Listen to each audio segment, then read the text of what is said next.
Hello everyone, I wanted to share today with you guys our latest upgrade. As you can see, it's a big difference.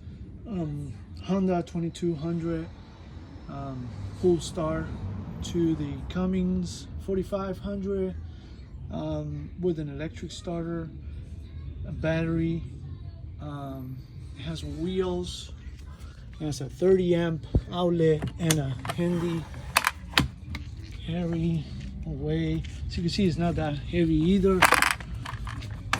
It's a little bit noisier, of course, and it's double the size, but you know, it's worth it. You could plug your AC and no need to worry about anything else. It does come with a remote control to start it from the inside of your fifth wheel.